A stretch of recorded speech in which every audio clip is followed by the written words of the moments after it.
call this meeting, the Utility Service Board meeting, to order. We'll take a roll call. Ashley? Here. Stan? Here. Jen? Here. Carla? Present. And Ron, I'm here, so all 5 members are here. Okay, the first thing is our attorney, Alicia, do you have anything for this meeting? I don't have anything for this meeting. Okay.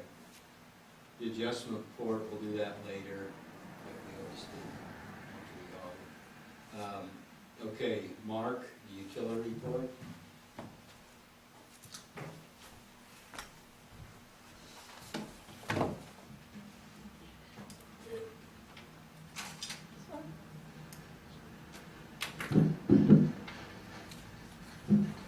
Okay, so the first item that's on my agenda there is the Sheffield Township Fire Department Insurance Service Rating. So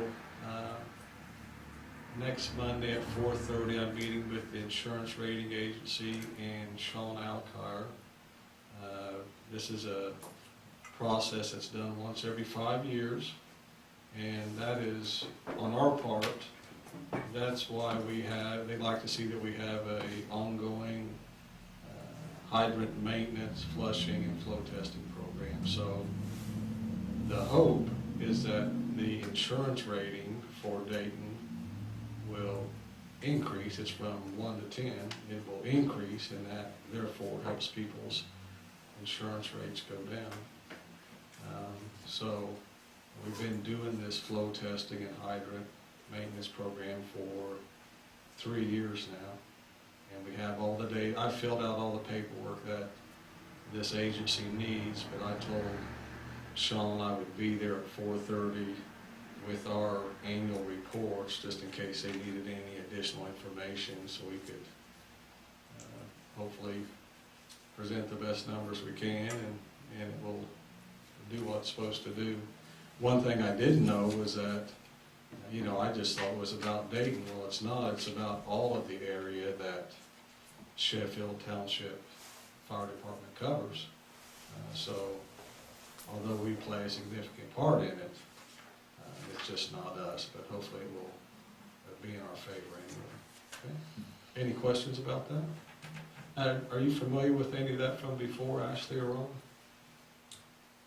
Meeting with the insurance company? This process that goes on, do you remember it being done 5 years ago? I really don't. No. Ron? No, yeah, okay.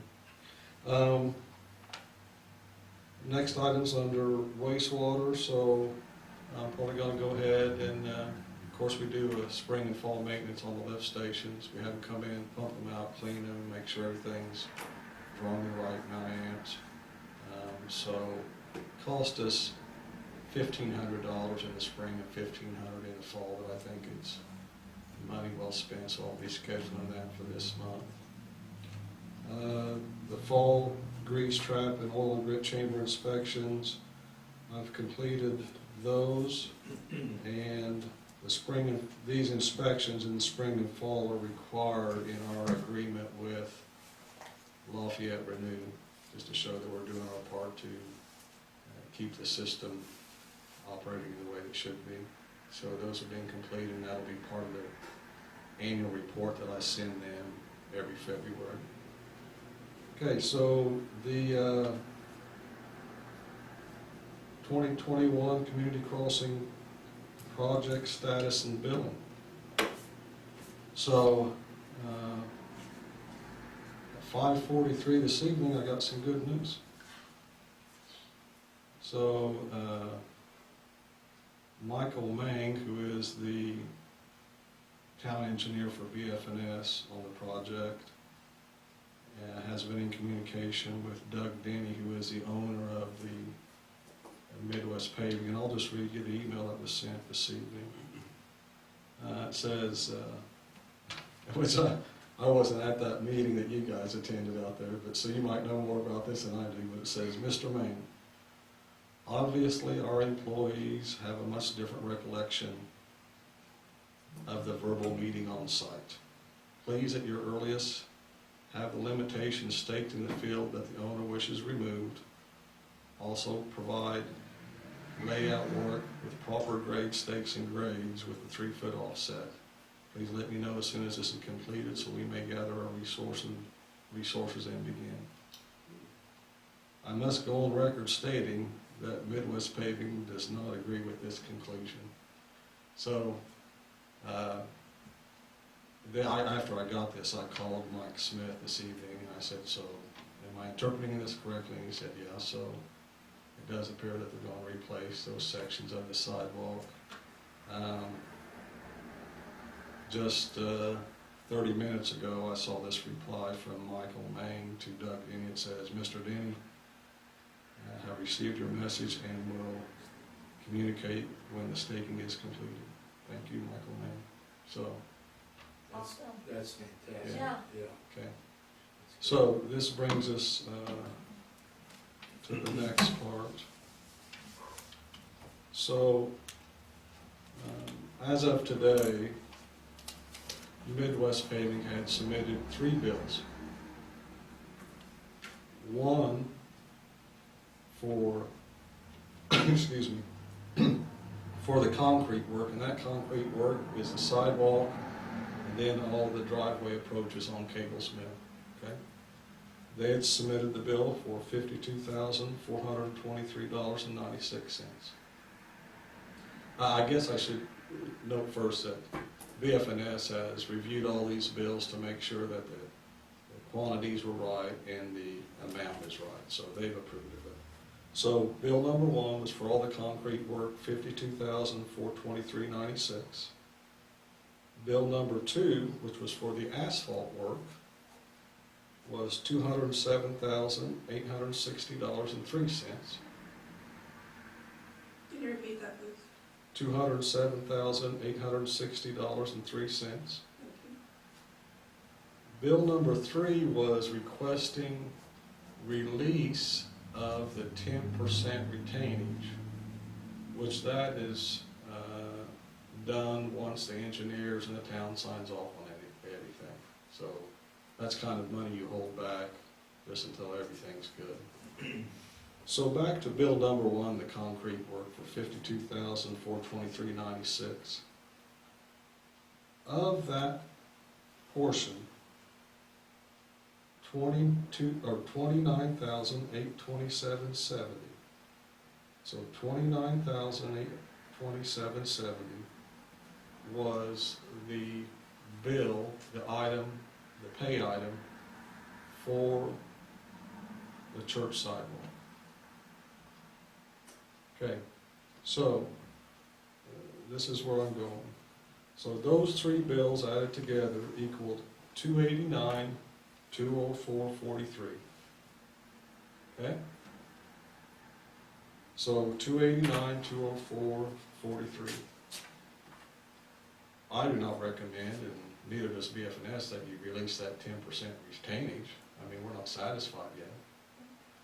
I also let BFNS know that my recommendation is that we subtract the $29,827.70 for the sidewalk until it is repaired to our satisfaction. Okay, so if you take $289,204.43 and subtract the church sidewalk and the 10% retainage, we come to a total of $230,456.29. What's the 10% amount, Mark?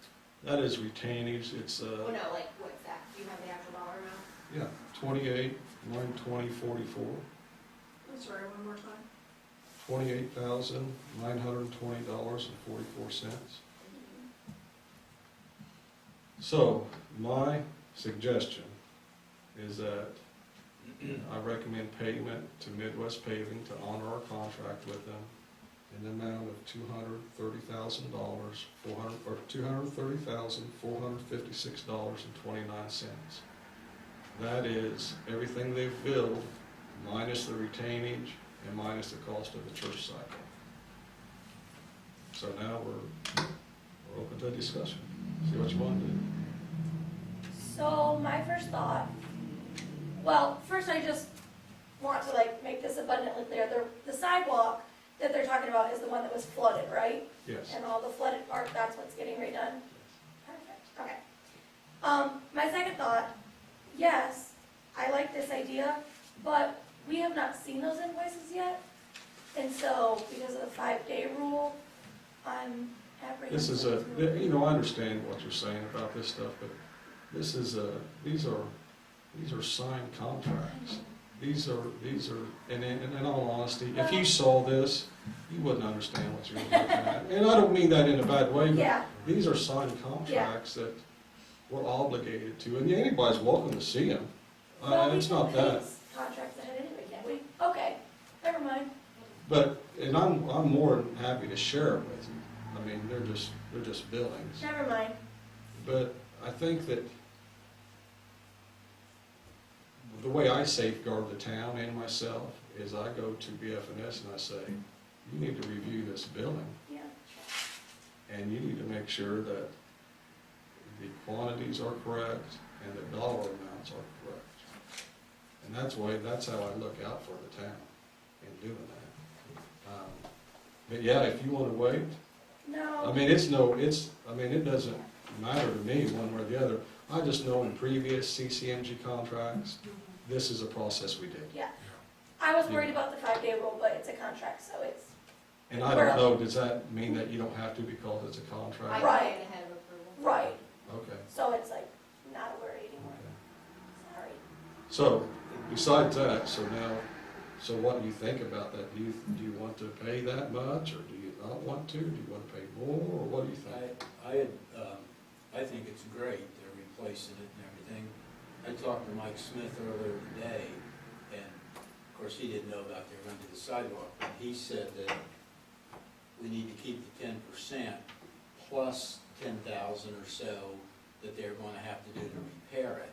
That'd be 35,000, and then we'd have plenty to pay back. If they Yeah. didn't do it, we had to have somebody else. He's being a bit more generous than I am. Yeah, so I think that's great, that's fantastic holding that now. I mean, if it was me and it was for me personally, I would say, yeah, I'm gonna pay you this, but we're gonna sit tight on this until everybody's happy, Yeah. you know? So, but we can do it any way you want to, you know? Ashley, what do you think? I agree with you. Stan, Yeah, I agree. do you wanna look at these? No, Okay. Carla? I mean, not right this second. Sure. What was that dollar amount that you're recommending again? $230,456.29. So make a motion that we, Wait, hang on, just Carla, do you have any thoughts? Well, I would like to see the bill at some point, yes, Sure.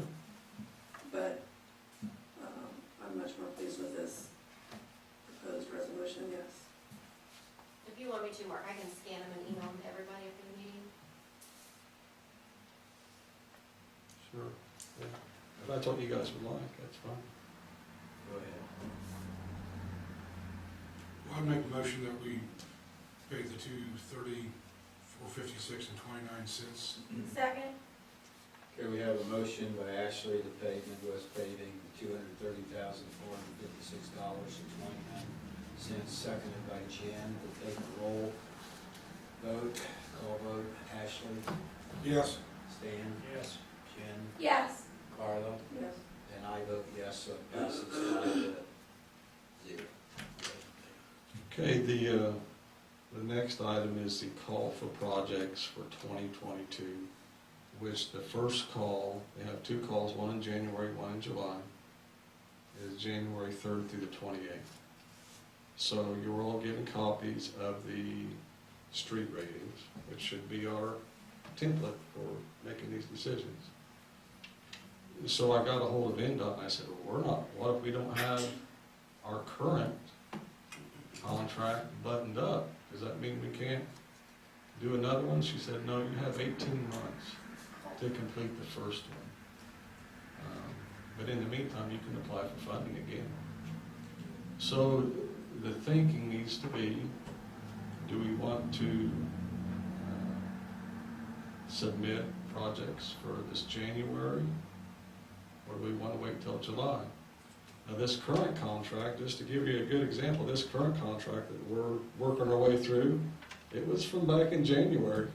So here we are, 11 months later, which there's a lot of moving parts of why it took so long and all that, but I guess that in the past, I know that we have done the July call, and we ended up doing that work in the next calendar year, because it's hard to get all your ducks in a row and get contractors in to complete that fall.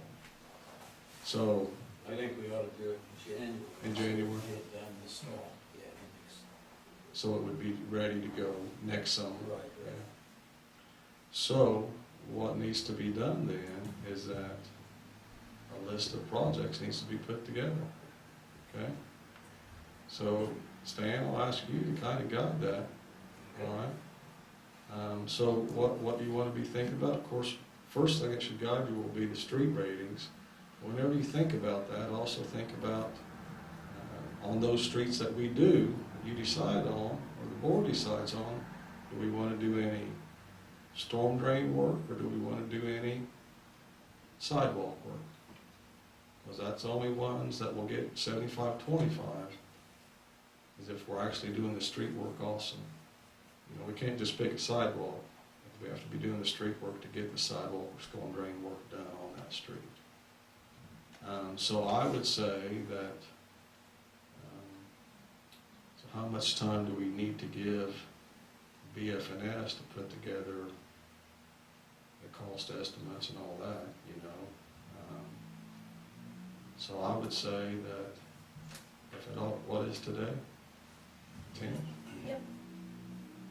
I would say that no later than December 1st, we need to have our list put together and. 2 weeks, you want us to have a list in 2 weeks? Yeah, 20 days. I'll call it 3 weeks.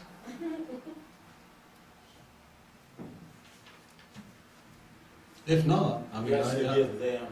we have to give them 30 days to do their To job. do their engineering, or cost us. Yeah, Right, but you've got until the end of January to apply, correct? yeah, that's true. You got until the 28th of January. You You know, wanna, when is the December meeting? I mean, we're moving into holiday season and, you know, things move at a snail pace, everybody's off work and stuff like that. As a board, we're allowed to gather and review potential street projects. You know, and we've done that in the past, and I think that should be done again, to kind of walk through things. Get our list together. So I guess if we said if we have it all ready to vote on by the 13th, the December board meeting, that would still give BF&S 30+ days to do their part. What do you think about that? As long as we don't wait till the last minute. You know, the only concern is, and I never thought about it, but, you know, that window from Christmas Eve to the day after New Year's, there's not much that gets done at these big agencies. You know, so, you know what I'm gonna do? I wanna tell them that we will have that list put together ready for approval at the December 13th monthly board meeting. And ask them if that will leave sufficient time for them to get the application submitted. And if they come back and say, oh, we need a little bit more time than that, then I'll contact you all and we'll change our plan. But for now, we'll stick to our plan. That way we're including them in the input on this, okay?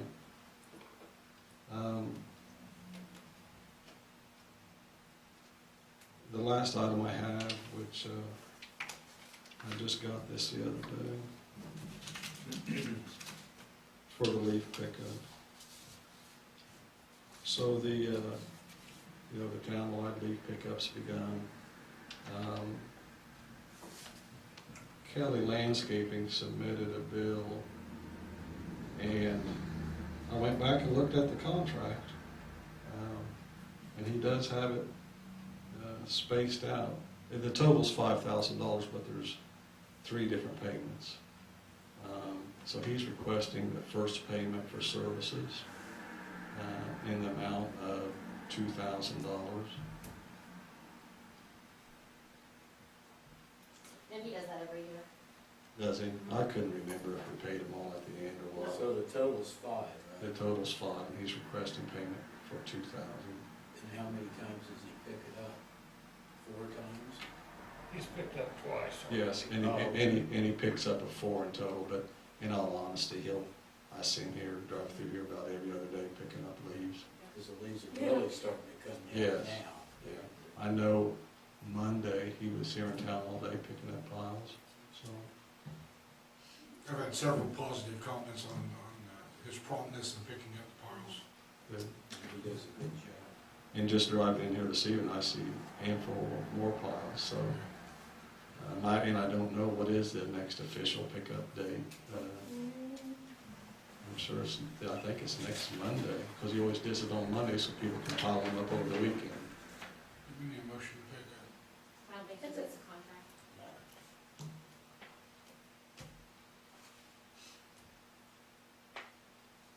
Oh, We do, or don't? No. November 22nd is the next leaf pickup. So, well, he'll be picking them up before then. but- So it's every 2 weeks on Monday, is that what it is, Jim? So it was 11/8, then 11/22, and then 12/6. 12/6 is the last one. I thought, So yeah, Monday. So, So, a question for you. I thought on even a contract, when you make a partial payment, just like we did on the other, on the streets and everything, you still gotta have a motion, I thought. Well, you still have to approve it like in the claims docket, you still have to approve Like the next payment, but it's month. right down in the Okay. contract of it, yeah. Okay.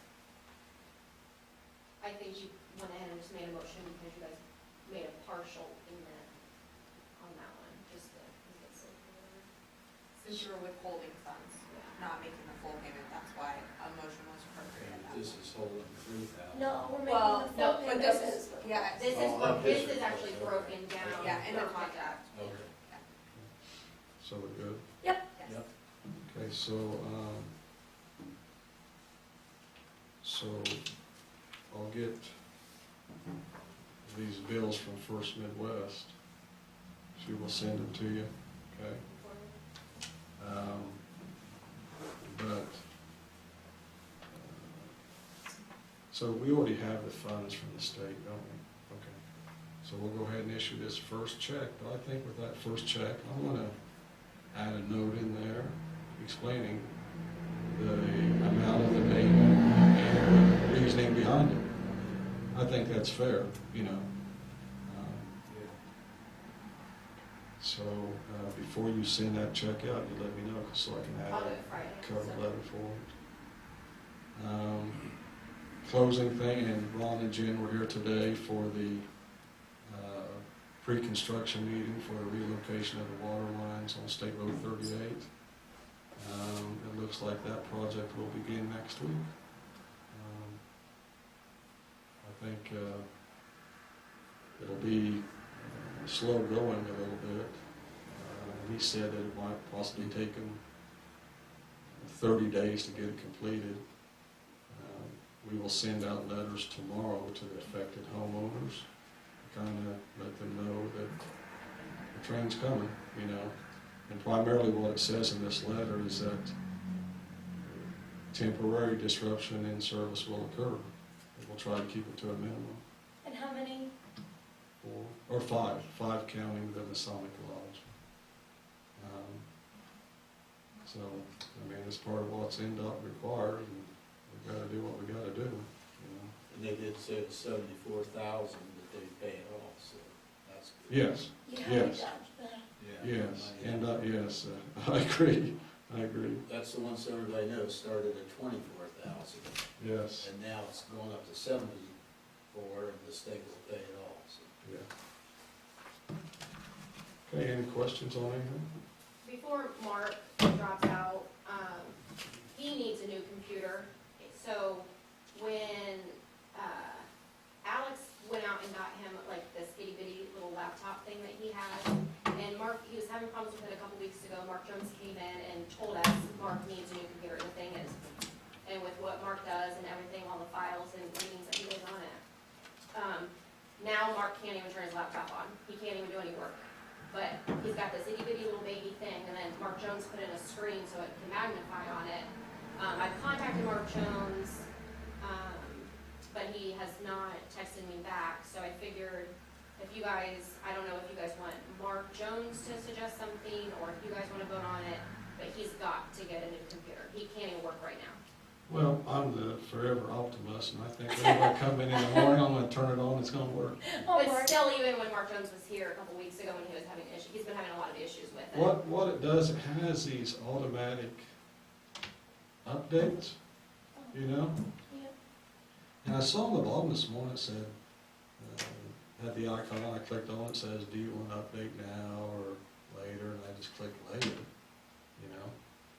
I went out and done something, come back, and it's doing the whirly bird thing. Yeah. And then it keeps trying to restart, it won't restart, and then it gives a code, so I looked up the code, and it has something to do with window files. It was a Windows update is what it was. And I don't know much about it, but, so I unplugged it. I did the magic potion, I unplugged everything, and I'm confident that in the morning it's gonna work. He's been doing it all day. You know, here's the thing, I mean, there's a lot of information on there. So my concern is, if I can't get it working, which I'm gonna keep trying, if I can't get it working, we have to figure out a way to get all that information on a different computer. Because that's where it's at, I don't have hard copies of all this stuff. It's kind of a dangerous way to operate, if you ask me. Now, I do have, you know, in the last year, we got this thing called OneCloud or something like that. And it started, I don't even know if that's the right word for it. OneDrive? OneDrive. So, it started automatically, any new files or any new things, it would send it to OneDrive instead of to a folder in my computer. So like, maybe stuff that's 6 to 9 months old that's in that OneDrive. Everything from 18, 19, 20 Well, I know Mark is Jones in a folder, you know. has, like, mine and Bridget's computer on a hard thing that Right. if, I don't know if yours is set up that way, but I'm assuming, And of course, that's, yeah, but ultimately, yeah. So we need Mark Jones to yeah. figure out a way to make sure we have all the things off your computer. And also, even if you're gonna hold on tight to this computer because it works tomorrow, we should have Mark Jones telling us this is what you're looking at. I'd like to keep it. I think Just it's like because, a little baby you know, thing, just but- because- Let's look ahead, because you let's get- just plan for the future. Because, you know, you get familiar with them, you know, Yeah. About the time you figure out one operating system, they changed it, then you gotta Yeah. figure it out But I again. figure if Mark Jones comes and says, no, we need to go get him a computer, you guys have, either give him the go, or say yes, or say Mark Jones can send you guys a price, but then you guys gotta vote on it, so we're trying Doesn't to, sound like we can give Mark the go. Mark, go ahead and get a computer. No, no, no. but if you guys, you know, We'll see what happens tomorrow. so then we'll wait till this information, and he doesn't have. Well, we're either I'm gonna get it working tomorrow, or we're gonna hear back from Mark Jones tomorrow, one of the two. That'll guide us in what we're gonna do. I'm sure Mark's backed it up. There's no way that he's backed up their computers and not yours. Yeah. So 'Cause he hopefully said at all least, It Yeah. needs to. yeah. Hopefully at least. You know, and Bridget made a good point, is that maybe that laptop wasn't made for the amount of data I put into it. Because he You know, was doing meter reads on that. you know, I don't know what the gigabyte things is or whatever. Yeah. We'll see what tomorrow brings. Hey, thanks, Mark. Yeah. Okay, do you have any public comments? Any public out there?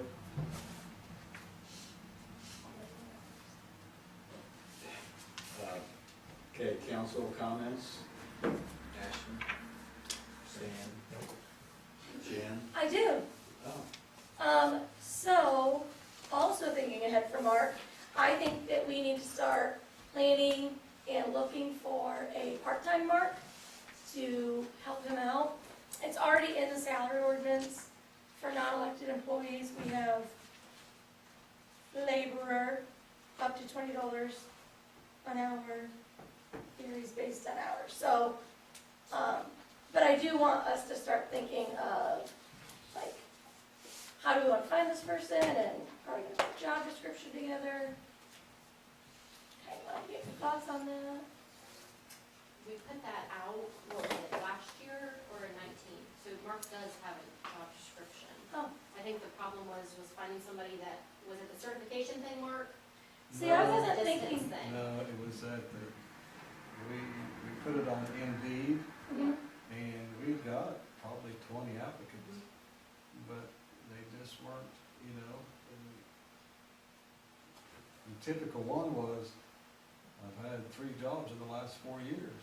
So what And I'm, then it really just adds to my load, sure, trying to keep And it someone, was a distance you know, thing, I think. and even in the job description, I believe that in there was about possibly getting your license and so forth. Found one guy from out at Subaru who I thought was a good fit. Scott did the background check on him. Didn't work out. so what I was envisioning, at least right now, like, ideally, that'd be great to find somebody that wants to get their certification and stuff, but I was just thinking somebody that Mark could have to say, I need these locates done, I need you to plow this snow, I need you to mow this grass, I need you to do all the whatever that Mark does, not necessarily the certification and all that. Like, maybe just a older retired person that isn't. What's the part-time? Yeah, that's what I was kind of thinking I had in mind, at least for I the. think that's what Mulberry does up there, you say That's what that Mulberry does. they use a couple part-timers that are I think, semi-retired. I think you want a stronger plan B, and I think, you know, whoever needs to work towards, you know, some certifications.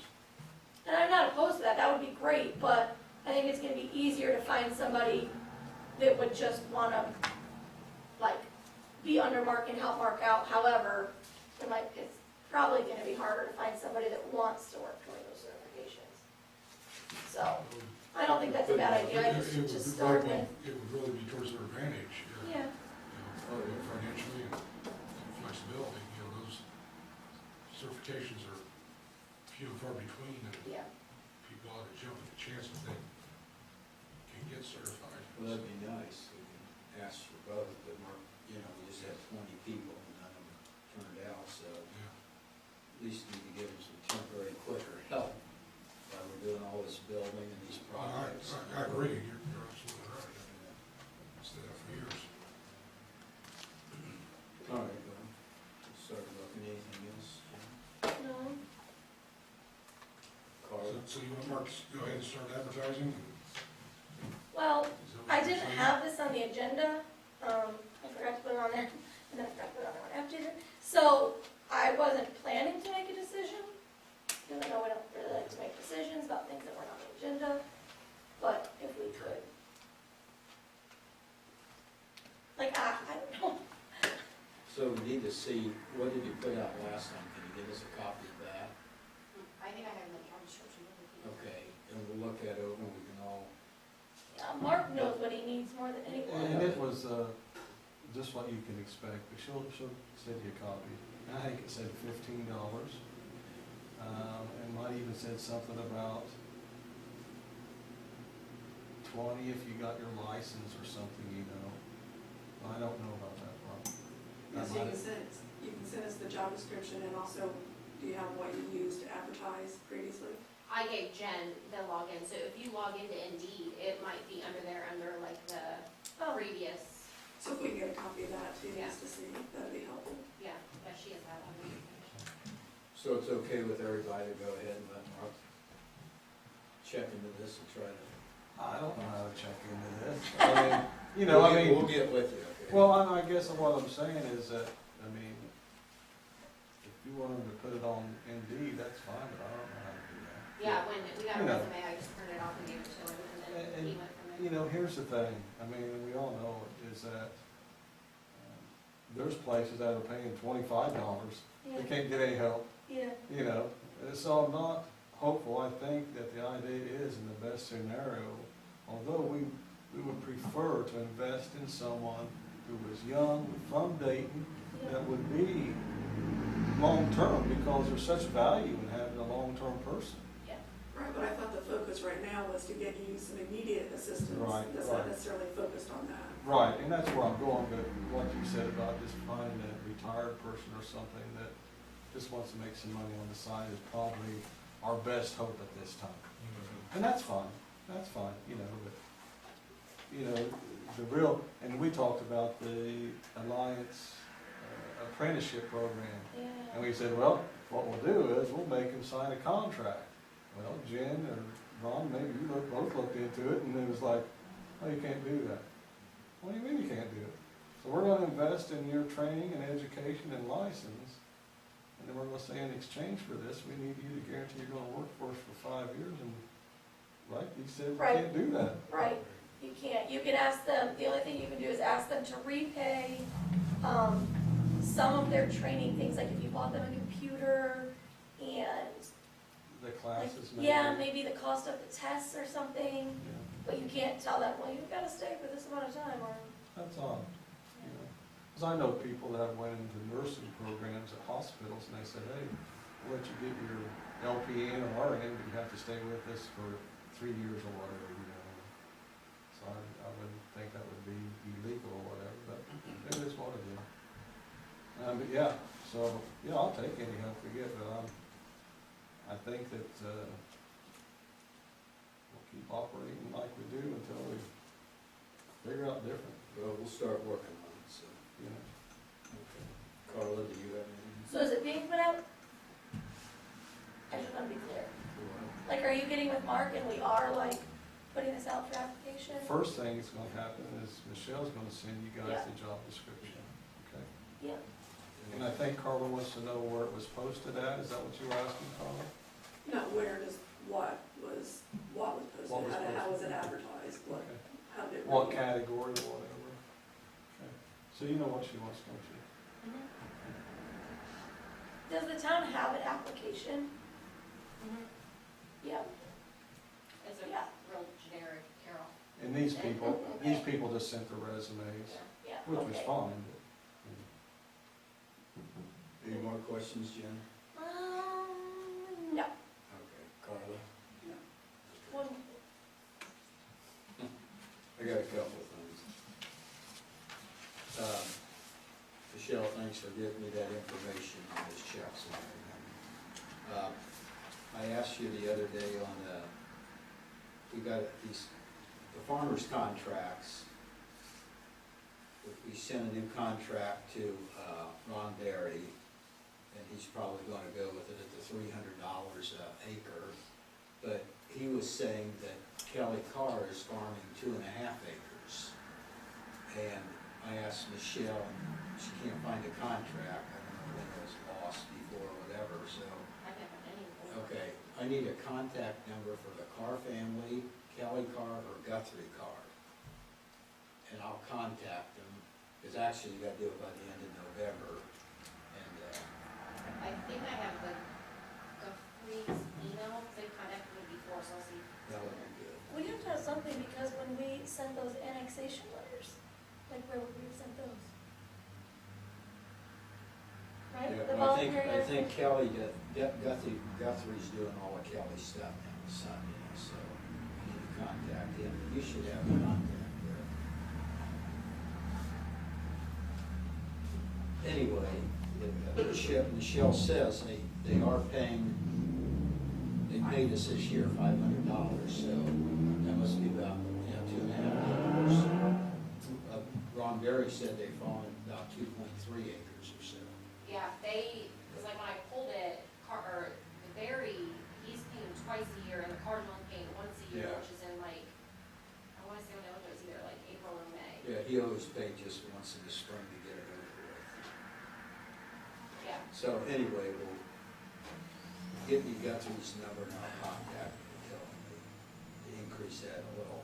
And then I was asking Michelle about the billboard contract, because that's $7,000 a year, I think. And did you say she can't find it either?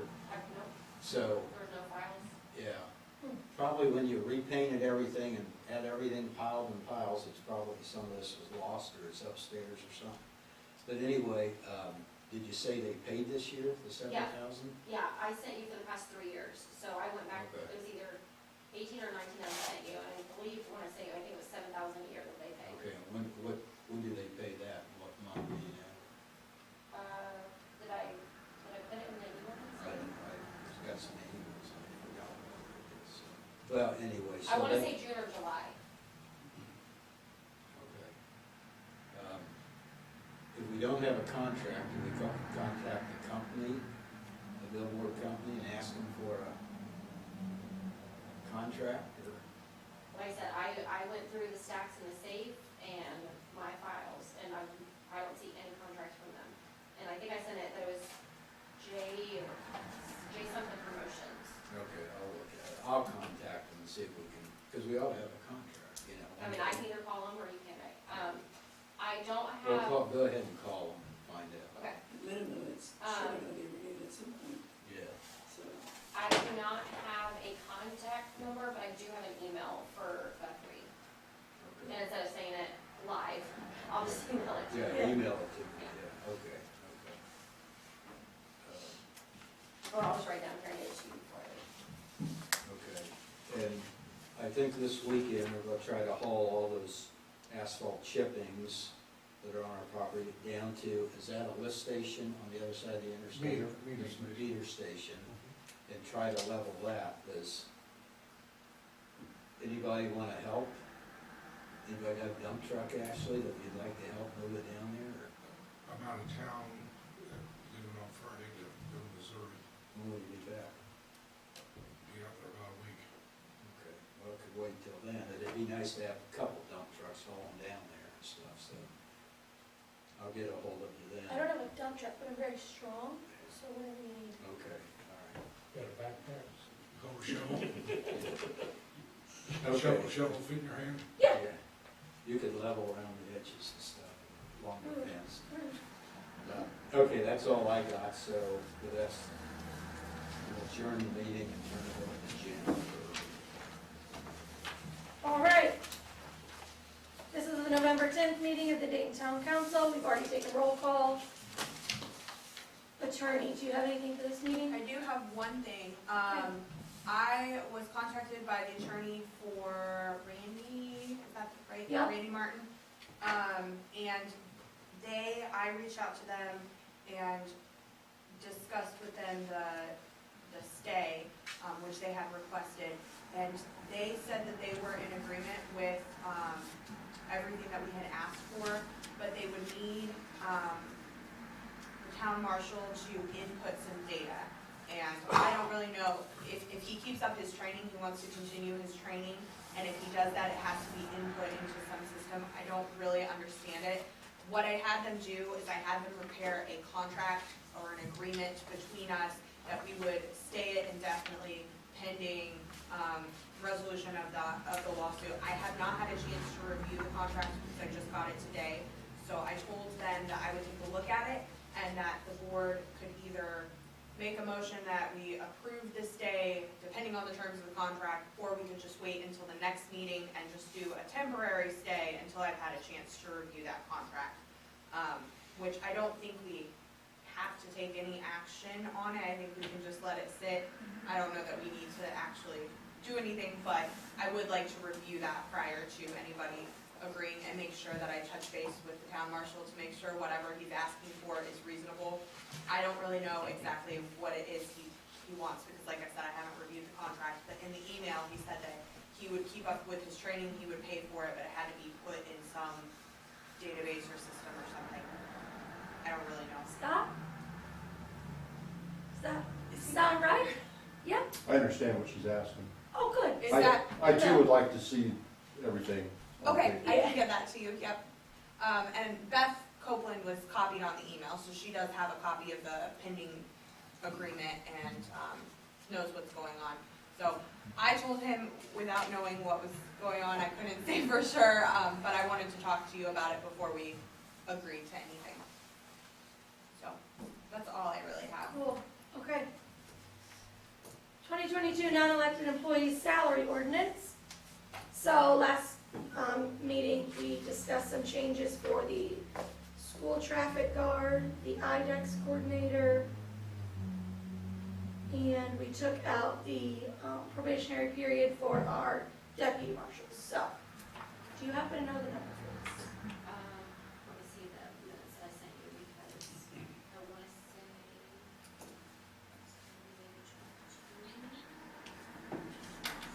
No. No, you're right.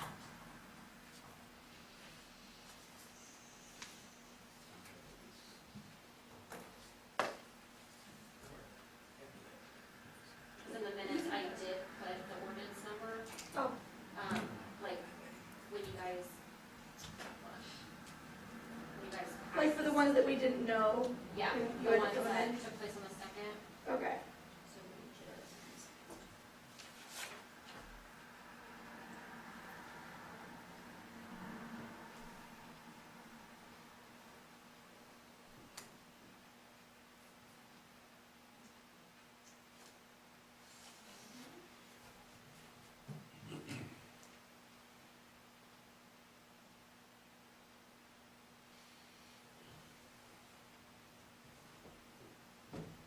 Did you guys only pass the fair housing, oh no. So this will be 2021-22. Thank you. So I move to waive formal reading of ordinance 2021-22, salary and compensation for non-elected employees for 2022. Yes, I did. There's been a motion made by myself and seconded by Stan to waive formal reading of this. Is there any discussion? How do you vote, Ashley? Yes. Stan? Yes. Ron? Yes. Carla? Yes. And I vote yes, that passes 5-0. I move to adopt on first reading ordinance 2021-22, salary and compensation for non-elected employees for 2022. Second. There's been a motion made by myself and seconded by Stan to adopt this on first reading. Is there any discussion? How do you vote, Ashley? Yes. Stan? Yes. Ron? Yes. Carla? Yes. And I vote yes, that's 5-0. All right, I move to adopt ordinance 2021-22, salary and compensation for non-elected employees for 2022. Second. There's been a motion made by myself and seconded by Stan to adopt this ordinance. Is there any discussion? How do you vote, Ashley? Yes. Stan? Yes. Ron? Yes. Carla? Yes. And I vote yes, that's 5-0, so that's adopted. If everybody could sign this before they leave, we can give that to Michelle right after the meeting. All right, number 4, ARP discussion. So this is the American Rescue Plan money that we got, 188,000 of it right now, and we'll get the rest next year. And I just said be thinking about it, and I had an idea that I wanted to toss out there for you guys to be considering. So this money can be used to give out grants to small businesses. So I just thought we could consider the idea of giving grants to small businesses in town. I know some may have already got taxpayer money, like Redbird I know already got $350,000. So I would think exclude places like that that already got money, or businesses owned by council members would be excluded. And obviously we wouldn't be giving out money to the tune of $350,000, but maybe something for our small businesses in town. We don't need to make a decision now, I just wanted to put that. Is there a specification on what the money's, the purpose for the grant, for on the receiver, is it, are there specifications for the use? Like of for the us funds? to give it out, or like that we could make? No, that we, not that we make, but the money, I know a lot of our money has a lot of specifics, so are there specifics in the choices that we make, 1, and 2, are there specifics in the receiver on what they can use the money for? I mean, is it only COVID related, or is it, I believe there are specifications okay. that have been put out there, and I can look into what those are specifically, but I believe there are I specifications. I just don't wanna hand out money and then all of a sudden, well, we have no use for that in those, Right. firms, then we have to take it back. I just do don't know, want I that. do know that with regard to the grants, there are specific rules you have to follow, and you have to do it in a very certain way, or Yes. else you might be liable to repay the money back to the state. Right. So, And there would have to be like a whole application process. there and- would, and yeah, there'd have to be a whole process. There also, I don't know if you guys have done your plan yet for the money, but we'll have to specify what all of those details are in that Yep. plan. Does anybody else? Can we use it for like the front, fixing up the front and the square up here, the lights and everything? It's really supposed to be COVID related, so.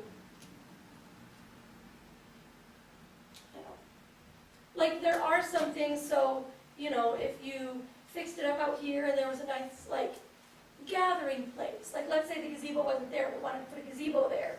Like, I think that you could, what's the word, you know, like, justify that, because it's like outdoor socialization and, So you could build a town park? I mean, Yeah. that would be Yeah. qualifying. Yeah. I would think so. I mean, I've only read as much as you guys, probably, or maybe more. I've read a lot of them. But I think there are ways to use it for things that aren't just like COVID signs, COVID vaccines, whatever. Can you use it, it seems to me like everybody's affected by COVID as the individual residents.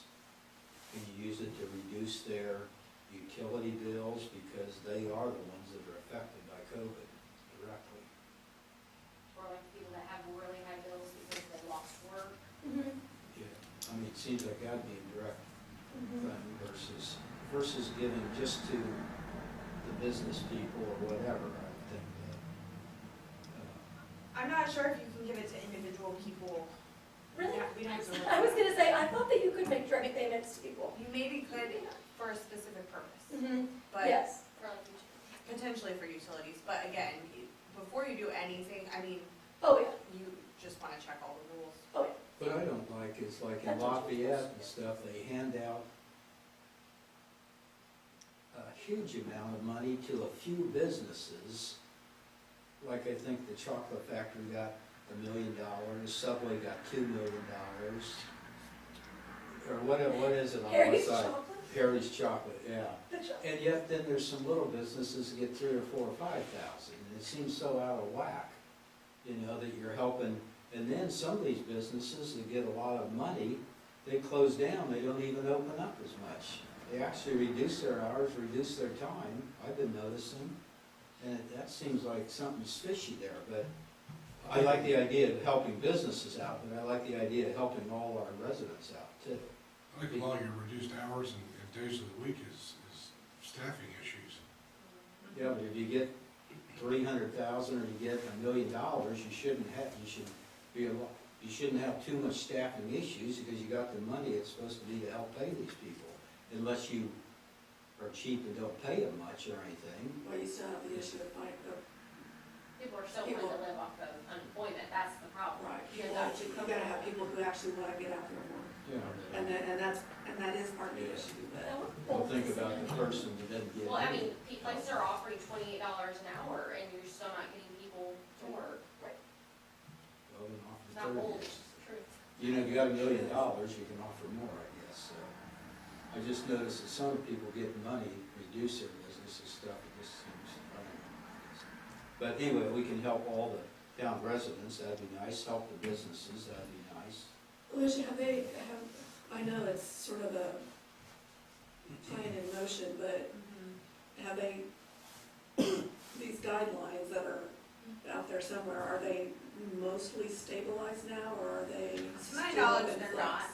I think they're still in flux. They're better than they were back in, when we found out about this back in the summer, but, So looking at it today, 3 months from now, it could be entirely different, or I think why? my recollection on when we have to have our plan, and I think we have to have it in sometime next year. I can double check that because I'm pulling from my memory, but I think we have to have it in sometime next year. I anticipate in the months leading up to when the plans are starting to be due, that's when we're gonna start seeing some finalized guidance. The problem is with COVID, and this has been the problem from the very get-go, is every single day the rules change. So what you could do yesterday, you may not be able to do tomorrow, so, but I can double check, if there's any new guidance out and check with AIM and see. Would they, do you think they'd be more likely just to be adding things to to do as opposed to That's taking what we've away, been seeing, yeah, is they've been clarifying what can be done and, but not necessarily taking away what's out there, Yeah, just what- clarifying. Okay. yeah, what I have seen in a couple of the webinars that I've watched, it started out as this very broad, well, you can use it for this purpose, and then it was like, okay, some examples of what this purpose is this, and then if you have it, maybe this, if you can justify some way how it's related to COVID. So this wouldn't be completely out. If it's under these circumstances, it is, but if it's related to COVID, then you could potentially do it. So they're Okay, so providing a for- little bit more For flexibility. those of us that haven't read through all of it, I've just sort of read summaries of it. Yeah, So looking further into it to get a better understanding is not gonna necessarily negate anything probably down the road, in understanding it. They're just probably gonna clarify for Right. us as we get closer. so I've watched quite a few webinars and I've read a lot about it, and basically what I have been telling all the municipalities I work for is come up with a specific thing you'd wanna look into, and then we'll look for that specific thing, because there's so much information out there to have it all memorized, it's just impossible. So, once you kind of. I'm just yeah. thinking, if I read through it, Oh, it might sure, give me some yeah, it may ideas and change, then go, yeah, it okay. may change next week, but the bottom line is this, if you guys have an idea, we can come up with a plan, see if it will work based on the guidance that's out there, and then there are resources that you can reach out to say, hey, here's something I'm thinking about doing, can we do this, and see what they say, and that's kind of how people have been coming up with these new, rules, is because someone will say, well, can I use it for X, Y, Z, and then they'll consider it and say, oh yeah, you can if, so, Right. yeah. Anything else on that? So when do we want to make this list? I mean, there's not a mad rush. We are hopefully gonna get a comprehensive plan done. So, Well, we have to get a comprehensive plan done at some point, but I don't think we have to just yet, so we've got a no, little I mean the time. comprehensive plan that we're applying Oh. to, Okra, Oh, to that get the also, money for it. that So, also, but we yeah. have to do a comprehensive plan for the ARP Yes, also, so I yes. mean, at some point we'll have to Right. do that too. And I thought it was like December of 2024. At first they said you have to have it all spent by then. But then they said, well, you don't have to spend it, but you have to have it planned and like allocated Yes, for that. I think that you're right, it was originally 24, you had to have it all spended, they have extended that deadline, there is a deadline, as far as I know, and I can't remember what it is off the top of my head, but I was thinking in 2022, we had to have our plan of how we're going to spend Yeah. it. And that's not like the end of the world, we can't ever change it plan, but it's just a general plan, and then from there, we can start spending it, and we have time to figure out exactly the details of everything kind of after that, was my understanding. But again, that could have changed since I last looked into it.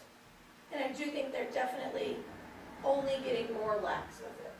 Extending the deadlines, not moving them up, and giving more uses for it, not less. Well, I think the reason is because how are they gonna administer it? I mean, frankly, they don't have the resources to sit there and monitor every single town and Yeah. municipality, and Yeah. how they use the money, like with a, fine tooth comb, it's just, And it was like, at first, everybody had to report every dollar that was spent for everything, and then it was like, but maybe not. Maybe if you have a community that's like this parameters, well then it's just assumed that you're using it for this, and you don't have to fill out this special report, and right. And like if you're using it for municipality, like if you're using it for municipal utilities, and you're using it for infrastructure, those rules are super lax. They're Mhm. pretty much like any infrastructure within these categories you can just do and you don't have to report anything. Yeah. So, it just depends. so it's getting better. Yes. And I anticipate it will continue to. Yeah.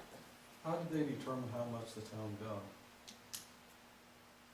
Based on population or something? I'm just curious. It was more than population. I don't know, truthfully, I think the federal funds came to the state, and the state then had a formula. formula that they utilized for cities, towns. Did all towns get money? Yes. Only Well, if you filled out your paperwork on yeah, time, you have to fill out or if the you paperwork wanted it. Some by people the didn't end of want it. August.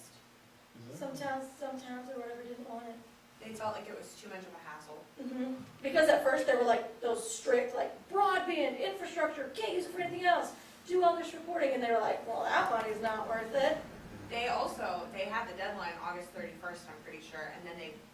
came back and they said, well, if you didn't get it in by August 31st, maybe we'll give you a second phase. Yeah. And before that, it was like, have it in or you're toast, so. I know they didn't adjust population though, because it was like you had all these numbers, but they weren't final numbers, it was just what you probably were gonna get. And ours didn't end up changing, but some places did change, they got less or whatever, so it was more the population, but I couldn't tell you. Yeah, I know, because the state was also looking at, are we gonna consider the townships within, so that was one of the reasons that it got held up, was the state was making that decision, which they ultimately did not do, so. Oh, so the state's got the money and then the state's doing Yeah, that, it within. on this round of our money was, the state determined the amount, so. And I suppose policing it down the road too. Yeah, so we report to the state then has to report to the federal government, so that's why they have to have their rules, but. And you might look like, if you're like, I don't know what we should use this money for, you could look, internet search, like what are other towns doing in their plans? And Some of these That's towns on this server are coming up with,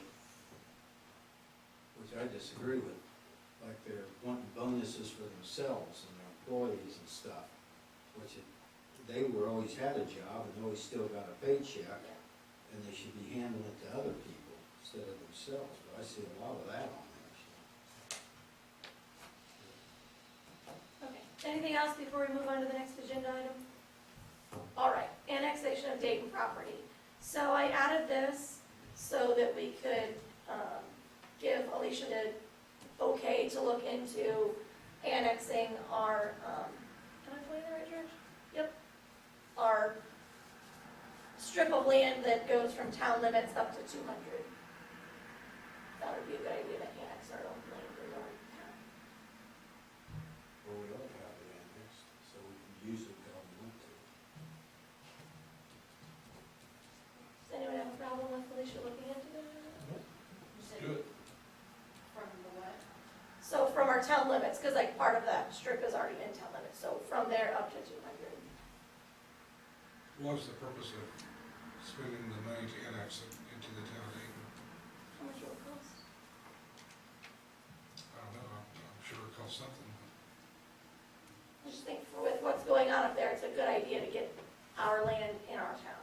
What was the purpose of annexing the land around it before that the old board tried to do, that they refused to let us annex it? What was that purpose? I'm not following what example you're trying to lay out here.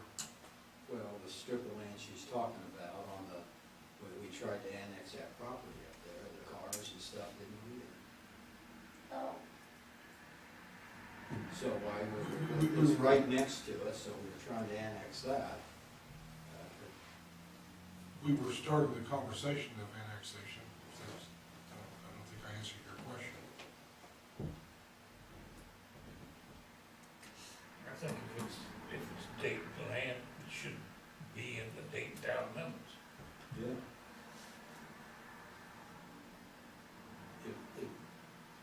Actually, if we own land down here outside, we need to annex it, or, you annex your land should be annexed.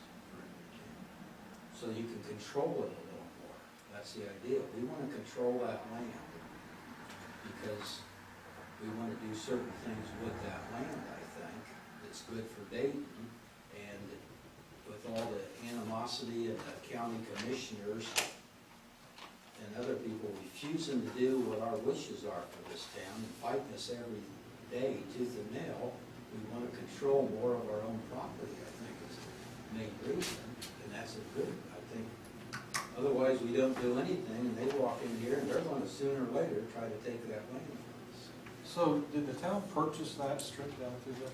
Years ago, 30, 40 years ago. So, but whenever you purchase it, don't you have a deed or whatever so that it is yours? Yes. Yeah, but Yes. part of it's out in the county, and the county's trying to do stuff with it. I just thought that it would be automatically annexed into the town if you own it. It's not. No, it's I'm not. just. part of it is and part of it's not. So, it just, that's one of the steps of doing something with that land, being able to do it, and that's one of some of the steps. Oh, I understand what you're saying, I just thought that, You have more control over it, the other people that want your land have less control over it. So, But this, this was not on the agenda 48 hours in advance. I think for transparency, we ought to have it on the agenda. We're not making a decision, this is just, hey, let's have her get some information about it.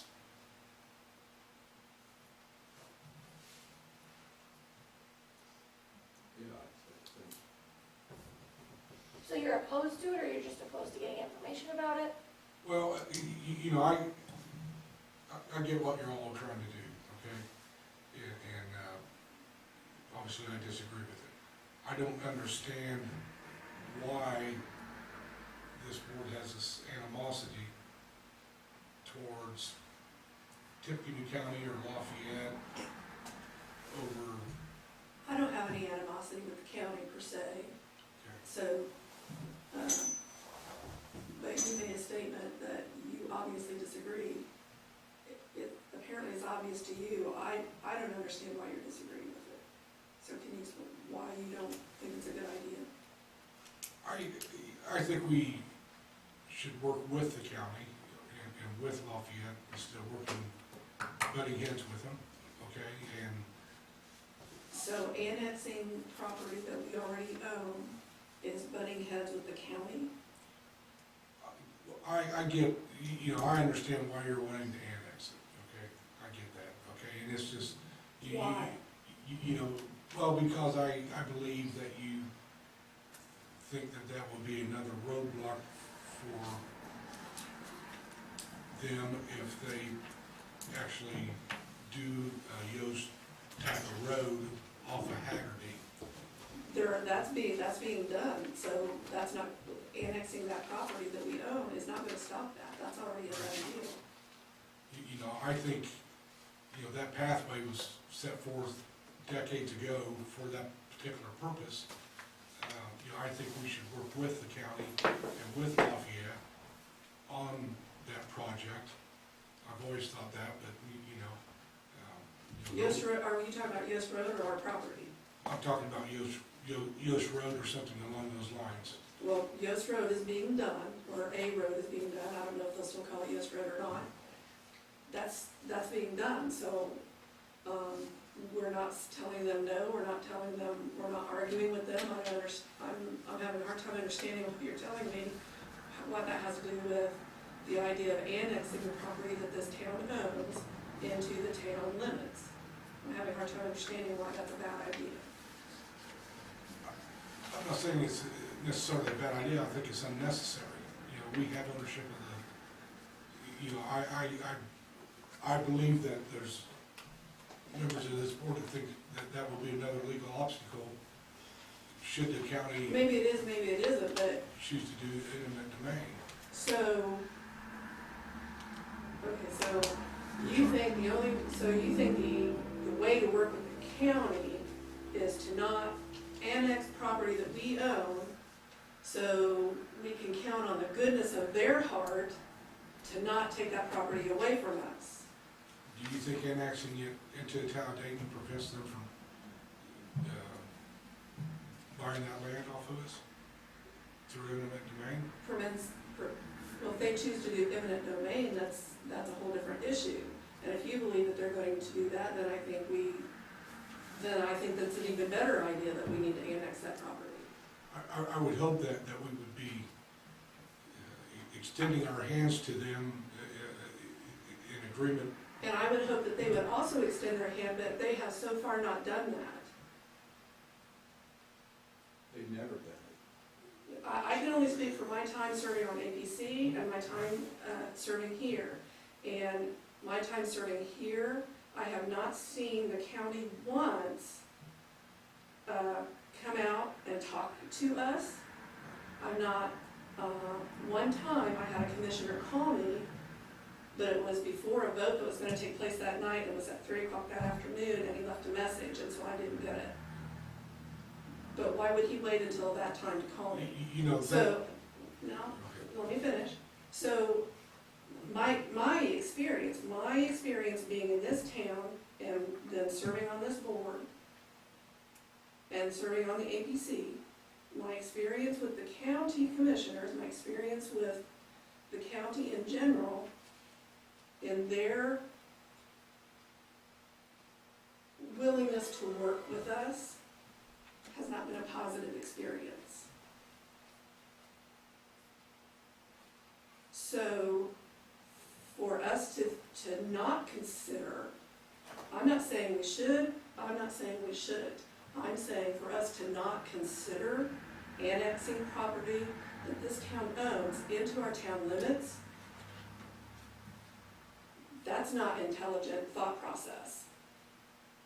We can gather the information, take it under advisement, then we make a decision. But to say, no, we shouldn't do it just because it appears as though we're not gonna walk hand in hand down the yellow brick road with the commissioners from the county, that seems illogical to me.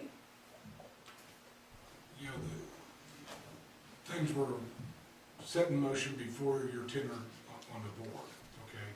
And you know, a lot of hard feelings, I believe, with the county and town of Dayton.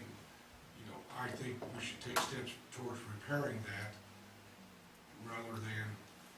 But who started those hard feelings? Where did those hard feelings start? I think, you know, from the board making decisions without doing any research, talking to any, What board did that? this board did. This board Yes. made decisions without doing any research. You weren't on it at the time, but yes.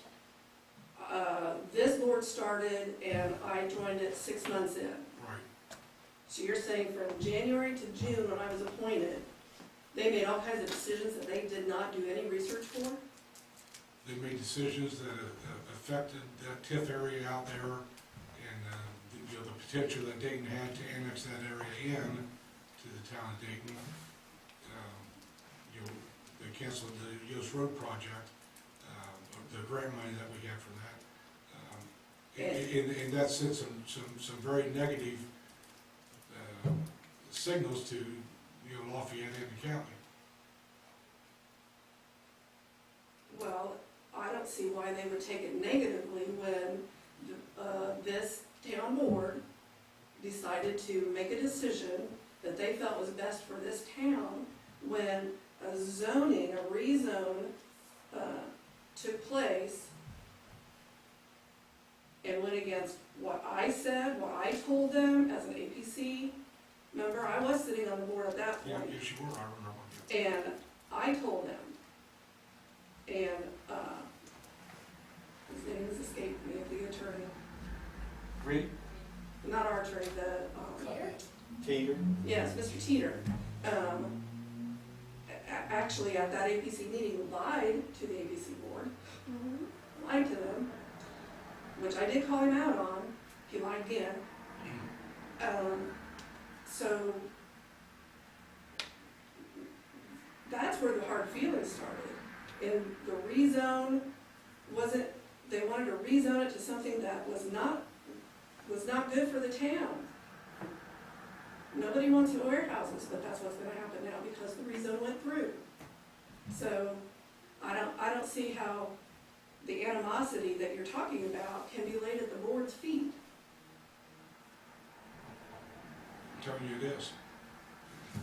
Well, if Lafayette and the county want to lay that animosity at their feet, that's certainly their choice. That doesn't make it correct. You know, that rezone was, you know, one parcel, you know, 96 acres in amongst nearly 300 acres. Oh. I mean, it's just one part of it, but, you know, I wasn't real happy with that particular rezone either, okay? You know, You seem to have supported it. well, you know, I support the commercial aspect of it, you know, as far as the, you know, the R3 aspect of it, you know, maybe not so much, but, but, you know, it's happened, as, so to speak, water under the bridge. You know, there's other land out there that will be rezoned sometime in the future. You know, I'd certainly like for Dayton to have some input on that. I think we are, So you're saying that they Driving- would hold this against us and they would not give us any input because of I that? think it's just one more reason for, I think it's just, you want one more notch, you know, that. Well, that's, again, that's at Lafayette and the county's doorstep, not mine and not this board's. And if they wanna act childishly about it, that again is on them. This board, Well, I don't know that they're acting childish. You know, I think they see. based on what you're telling me, that sounds like childish behavior. I don't like what you did, so I'm not gonna let you, I'm gonna take my marbles and go home. That sounds like childish behavior to me. Well, I don't look at it that way. You know, I think it's one of those things where, you know, Dayton is sending out signals, okay, that, you know, we're gonna do everything we can to fight or resist. You know, I don't know that there's been any meetings with anybody on this board with, you know, county folks concerning that area out there. You know, I think there needs to be dialogue. I think there, you know. I can tell you that there has been a meeting with, I can tell you there has been a meeting with one of the commissioners, because I sat in on that meeting. And we got absolutely nowhere. Okay. And I think what Carla said is fantastic, and I think she's saying it calmly, where I don't, it's hard for me to stay calm. But Ashley, you're throwing all the history out the window, that of what all the other councils and what, except for this very last one, in our comprehensive plan of 35 years, we always, the town said at some time in the future, we would do a Yost Drive if we controlled the area and got what was good for the town, and through that comprehensive land development, whatever plan you call it. It had mixed residential, mixed business, neighborhood, commercial, GB, everything. It had no I3 in it whatsoever. So 35 years of planning, this last board came along, and this last board is no longer sitting here because exactly what they did, they came along and threw that plan out the window, made it available for the rezone to go through in all warehouses. They even hired the commissioner's nephew that was for that. I argued with him as president of the board, I argued with him that he even said we were ridiculous one time for not going through with Yost Drive. I talked to Tom Murtaugh last year as all this was going on, and we invited him out here to come out and talk to you, all the board members, the townspeople, the residents, look at the families, look at the businesses. Not one time did they ever step out here and come out here one time, talk to anybody. Then the meetings on redevelopment, on half this stuff, our town did not get any notification on the meetings that came up. And like Carla said, notified in the last 2 hours or not even notified. But Ashley, our board, when we took over, you included, signed a letter to them that we wanted to rezone, we were fighting the rezone, we wanted to annex it first, and they threw all that out the window. So I think it's very unfair to say this is water under the bridge. I think and by the way, when we canceled that avenue of trucks up there, we canceled it with the blessing of, I talked to Sally Fay, and she said it's fine to cancel it, they'll use the money elsewhere. Okay, so we didn't just go into it blindly. Now, if you and Tom Murtaugh and somebody else takes it and turns it and has animosity against Dayton, that's your problem and Tom's problem, but he at least has said they picked another area for the road coming down. So you ought to be glad they're getting their road how they want it. They're coming down there over 2/3 of the land, okay? But the old board on part, there's 115 acres, there's 98 acres, and there's a truck land. I don't think there's a full 300 acres. A little bit shy of 300, yeah. Huh? It was like 286 or something like that. Yeah, A little okay. bit shy of 300. But what you guys have set up is almost, I call up the other owner to talk to him, and he says, well, I think it ought to be warehousing, and I say, why? And he says, Ashley's talked to me, and said that your recommendation to him, Ron Berry, was you ought to do a rezone before you let the town annex it, because then you can, that's what he told me, okay? Well, That's what he told me. But the idea is here, you changed it, and the old board changed it from what everybody wanted in this town. They don't want, how many people do you think in this town want warehouses? I don't think, Ron, One or two. I think we're getting a little off topic, the topic is about the annexation of land that we own. And so, you know, I don't, again, we're not voting on anything, correct? So the fact that it just got added, I wasn't happy about it just being added, because I didn't know what was going on either. I didn't understand it either. But to gather information, to get a better understanding of should we or shouldn't we annex land that we own, I don't think hurts anybody, and I don't think that the county or Lafayette is gonna say, bad Dayton, you shouldn't do any research. And if they do, again, that's on Lafayette and the county. We live in Dayton. I moved to Dayton for a reason. I got out of Lafayette and moved to a small town for a reason. I would like for that reason to continue to exist. I think most of us moved out here for that reason. And I think that reason is being obliterated up there at the entrance of our town. But if we need a motion, I'd like to make a motion to let, I don't know that we need a motion. okay, well, we need something to let Alicia go ahead and research this. I don't think we need a motion, I just need consensus. So if y'all just wanna Carl, tell what do you me, think? Look Yeah. into it? I always like information. Yes, look into it. Stan, Yes, Ashley, No. four of us would like you to look into it.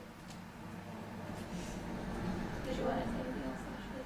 Yes, you know, Ron, I realize that you love to talk about warehouses, and there's just gonna be fields and fields and acres of warehouses out there.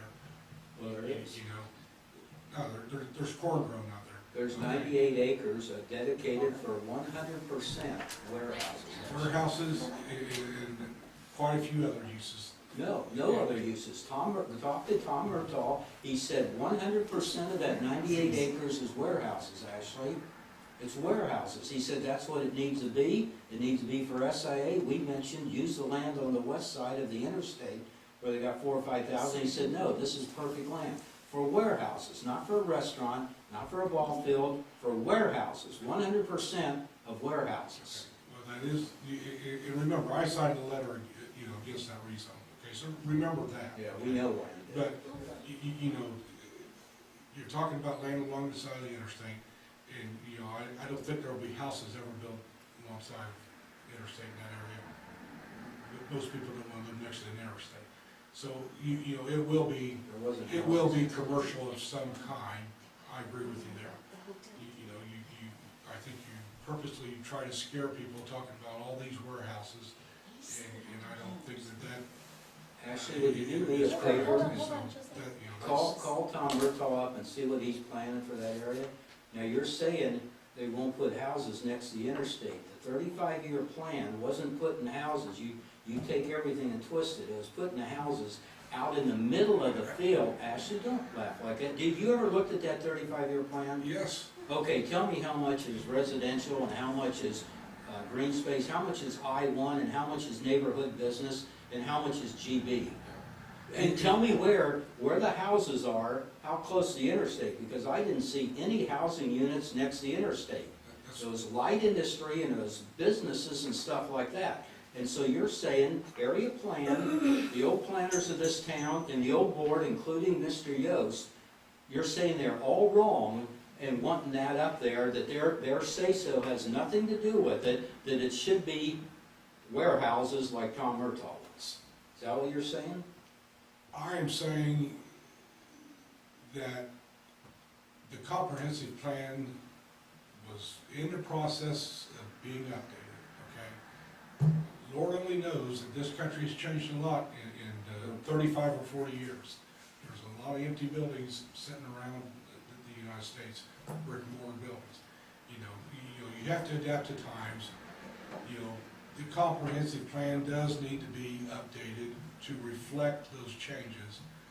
You know, to think that all that area would be, you know, residential or small businesses, You know, I don't, you know, I think a lot of it will be residential, you know, absolutely.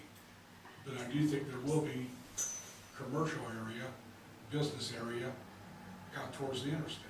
You know, the comprehensive plan, the old one, you know, did show businesses out along the interstate. You know, I think the businesses in today's environment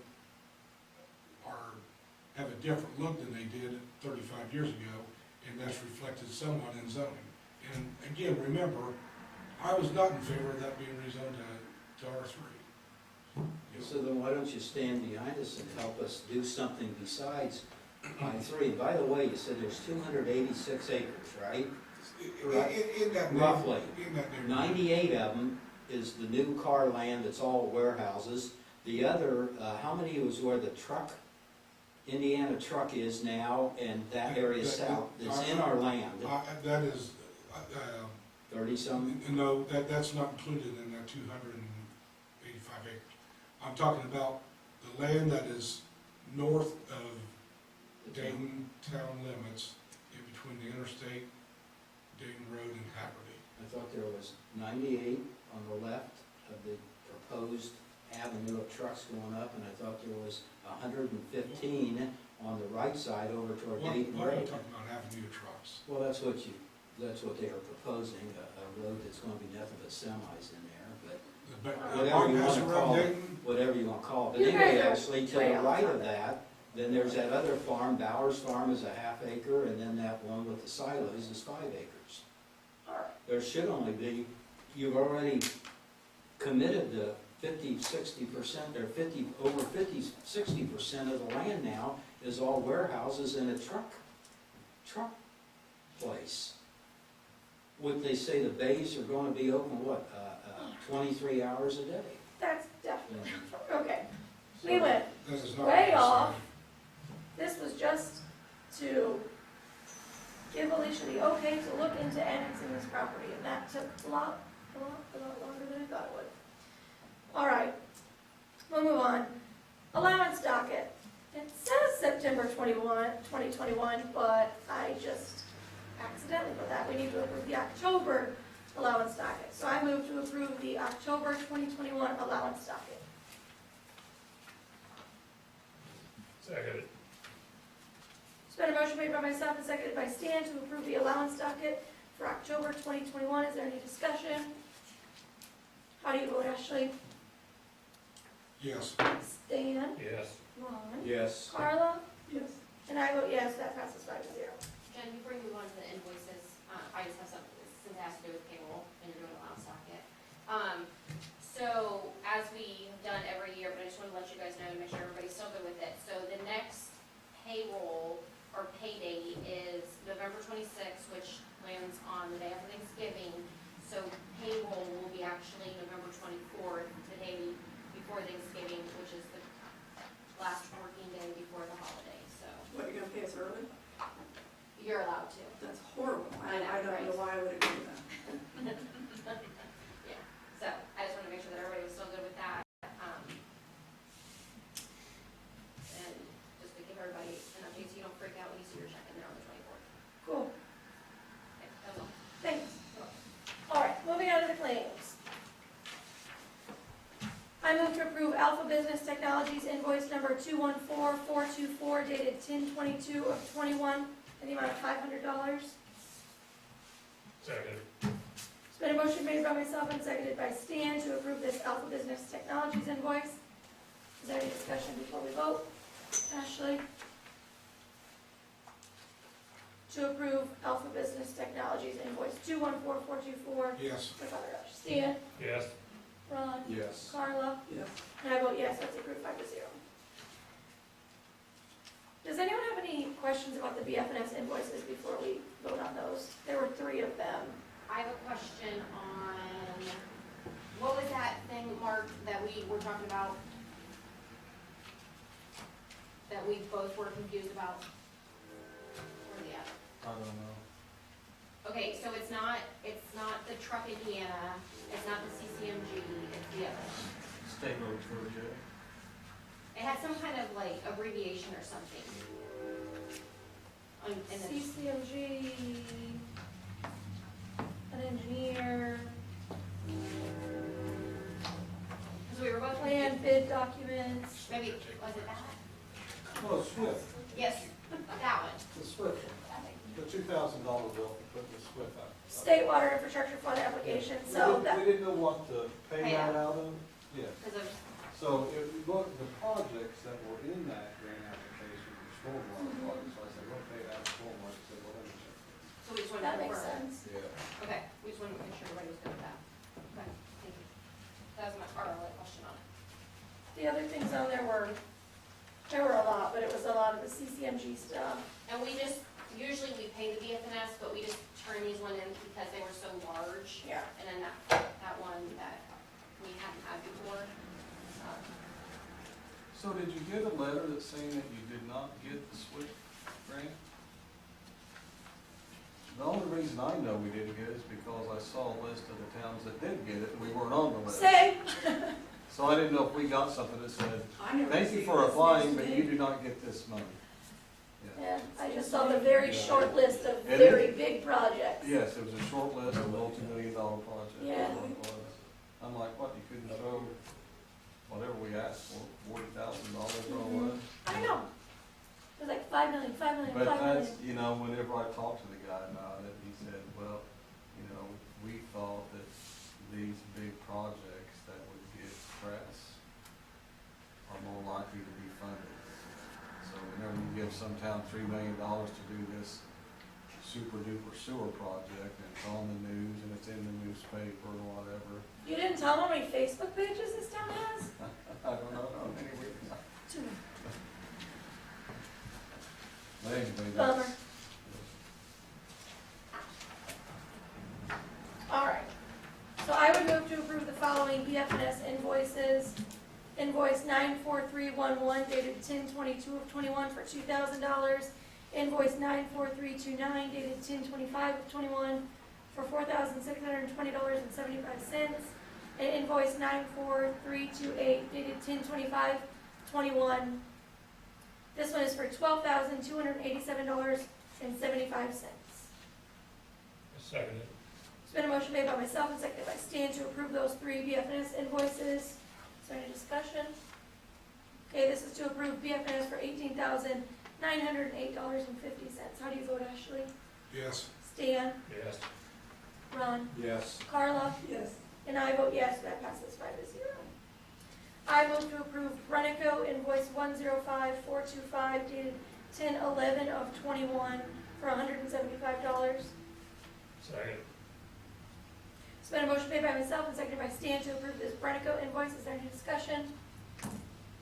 Okay, Ashley, how do you vote? Yes. Stan? Yes. Ron? Yes. Carla? Yes. And I vote yes. I move to approve paying Bridget Cadwallader for her mileage.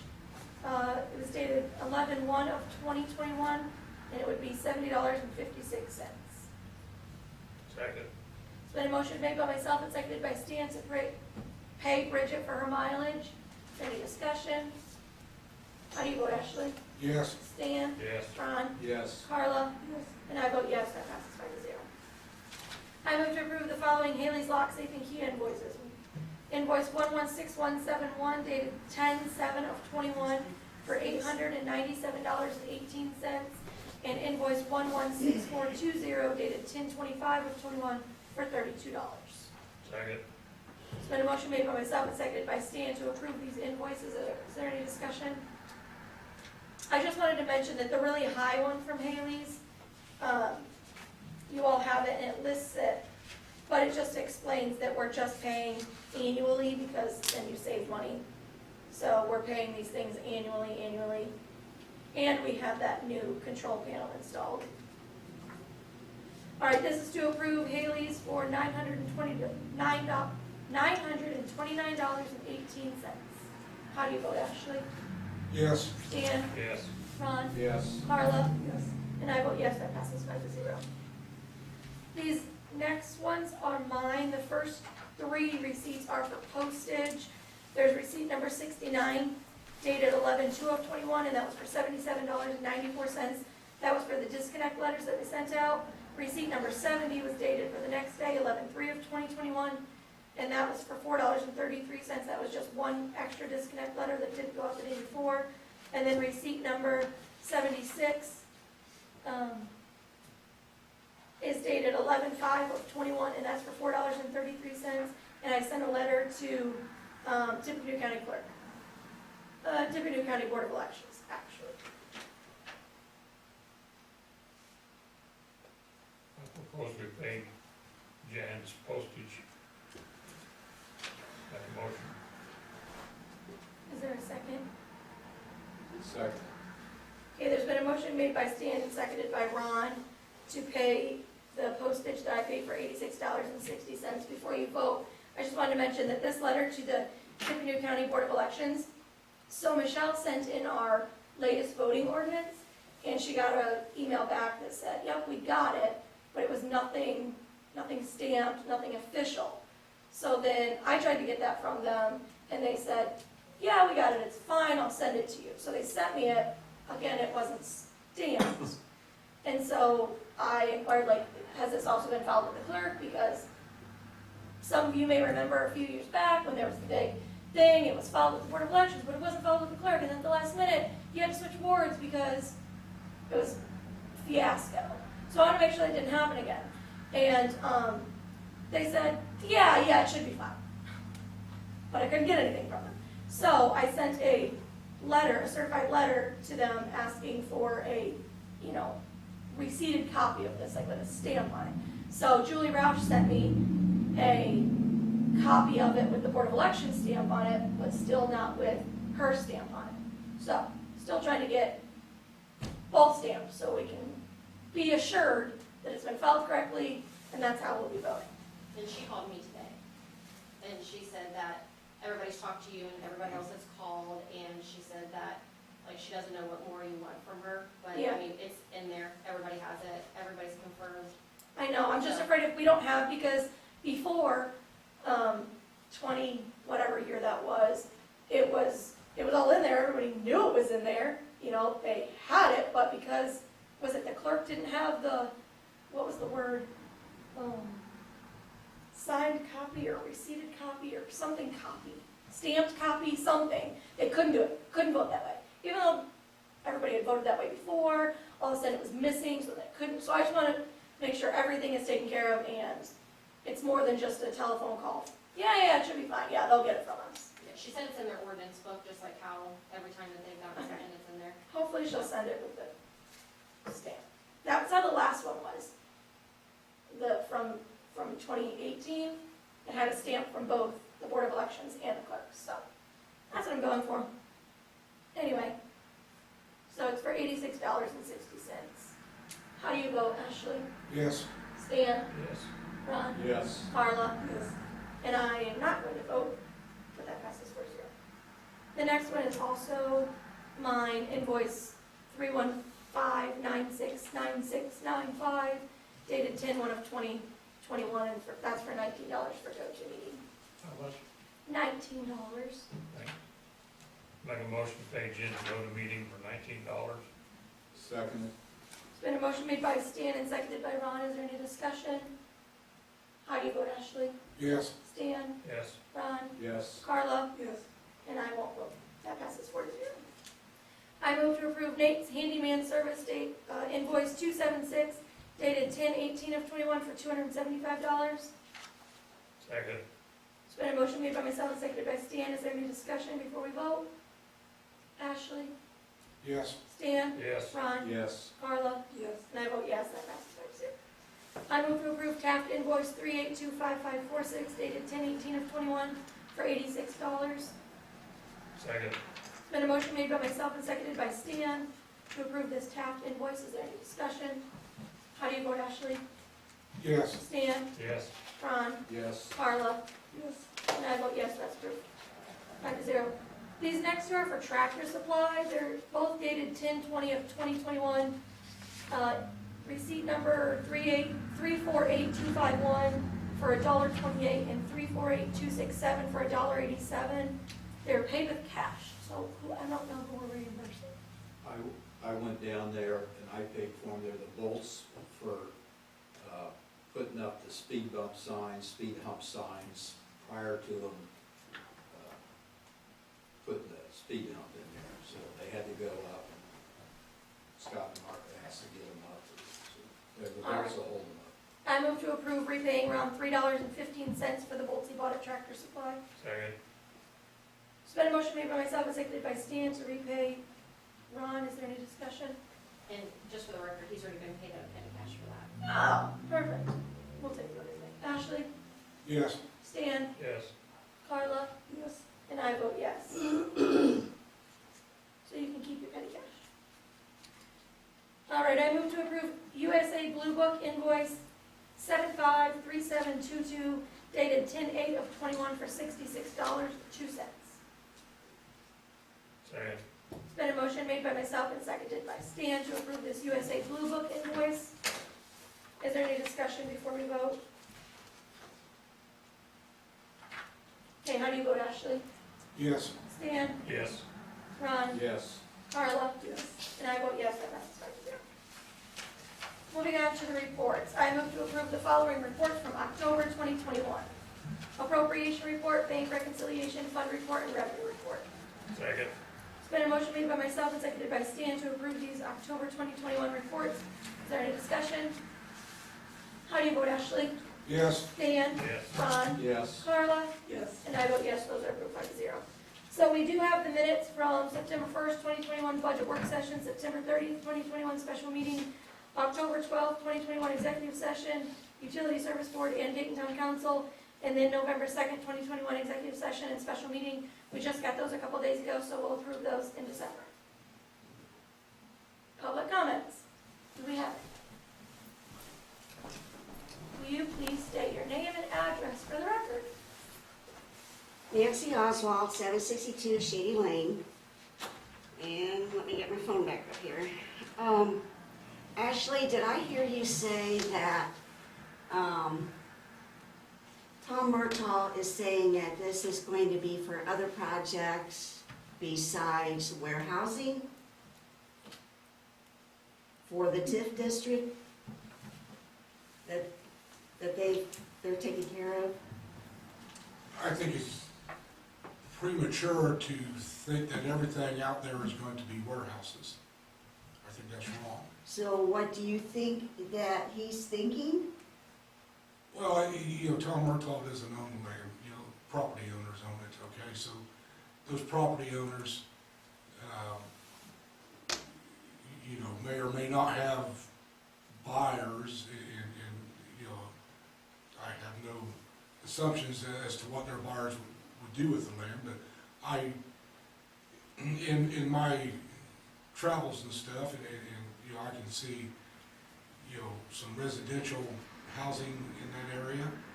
I can see, some small businesses, yes, I can see warehouses out there.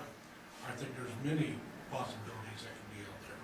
Well, I did remember watching Mr. Murtaugh being interviewed on TV 18 about all of this. This was fast. Okay. And one thing that was very interesting, because I remember him saying this, is that, quote unquote, Murtaugh says the plan was always for industrial development. And he says mixed-use projects aren't realistic in that area. So he has no plan for this to be anything but to be industrial with warehouses, what have you.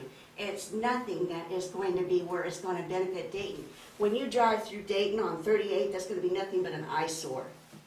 And I personally don't want to see that, but it's too late. He's going to have his way now. And I would think that you would, being a Dayton resident, would have been more for working towards making something that would be good for the town of Dayton. Industrial development, that's not good for the town of Dayton, do you think? You're trying to blame me for this, I guess. It kind of sounds like. Yeah, the only thing I'm saying is that I don't see you working with the board. I always see you working against. You went and I mean, even Murtaugh speaks about you being on board with all of this. And you're saying that you weren't, but he's saying that you are. So there's some contradiction going here, that's all I'm gonna say, but, yeah. I'm on board with working with city and county in that area. I think this town board should be part of that discussion. Can you please say your name, address for the record? Cindy Marsh, 749 Shady Lane, Dayton. I'm really interested in this election thing, Jen. So, am I to understand that we don't have a copy that says filed by the clerk of Tippecanoe County? Correct.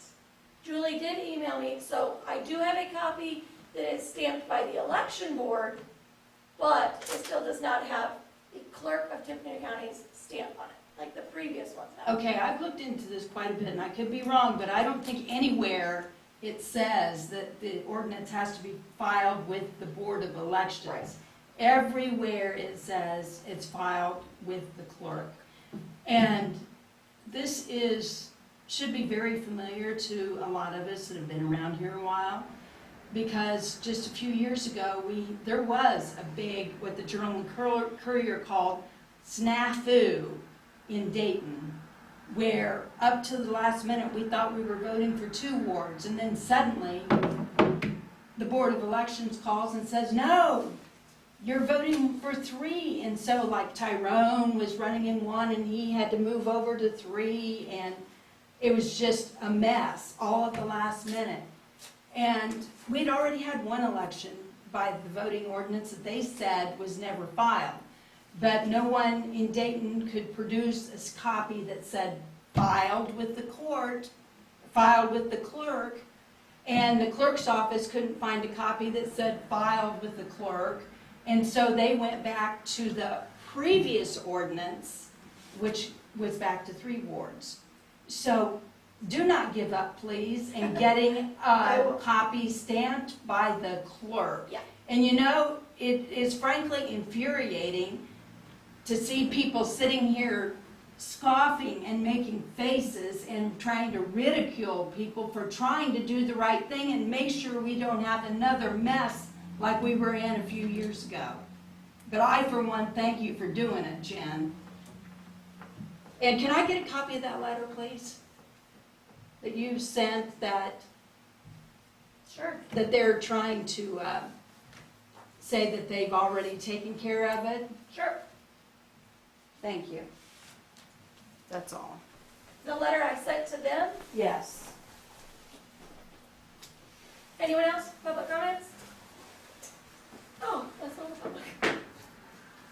Council comments. Ashley? Stan? No. Ron? Hold on. Carla? No. It's gonna take a long time. Ron? I didn't have anything, but I'm gonna add something now. Just to make this understood and clear, all last year, actually, as far as what Tom Murtaugh wants and stuff, when I was the president of this board, every time I talked to him, I begged him to come out here, and he adamantly wanted warehousing. He didn't say mixed use, part use, little bit of use, anything. He wanted mixed, he wanted all warehouses, all industrial warehouses, not for town, but for SIA. Never anything on anything else. The land all south of these warehouses is all taken up by a truck place now.